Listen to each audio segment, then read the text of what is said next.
कालोपोखरी गाउँपालिका वडा नम्बर 6 मा अवस्थित विद्यालय माउन्ट हर्मन चिल्ड्रेन एकाडेमीको यसै वर्षको एसई विद्यार्थी म दीपिका गजमेरको तर्फबाट न्यानो अभिवादन सहितको नमस्कार।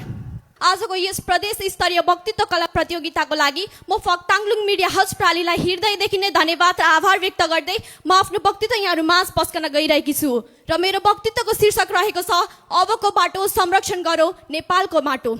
सर्वप्रथम त स्वर्गको टुक्रा मानिएको कलाकृति र कुशलताले उत्कृष्ट छानिएको वीर गोर्खालीलाई संसारले मानेको र प्राकृतिक सुन्दरताबारे विभिन्न धार्मिक ग्रन्थमा उल्लेख गरिएको मेरो देशको आफ्नै विशेषता रहेको छ। यहाँ विश्वको सर्वोच्च शिखर सगरमाथादेखि लिएर विश्वकै सबैभन्दा गहिरो गल्छी खोला नाला पहाड पदिरहनु वा हरियो वनको स्वास्थ्य हावाका साथै विश्वको विभिन्न प्रकारको हावापानीको अनुभव गर्न सकिन्छ।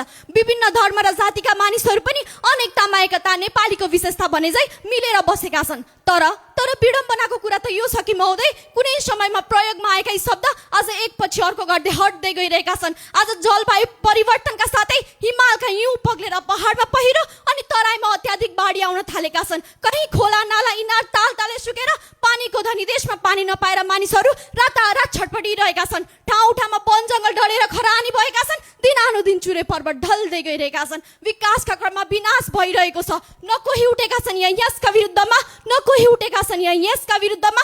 अनेकतामा एकता नेपालीको विशेषताको सट्टा यहाँ एक जाति र अर्को जातिका मानिसहरू बीच पानी बाराबार अनि एक धर्म र अर्को धर्मका मानिसहरू बीच मारामार भइरहेको छ। रगत र पसिना बगाएर हाम्रा वीर पुर्खा र शहीदहरूले जोगाएको देश र देशको सिमाना आज भारतले रातारात जङ्गे पिलर सारिरहँदा वीरको देशमा सिमाना जोगाउनुको पीर छ।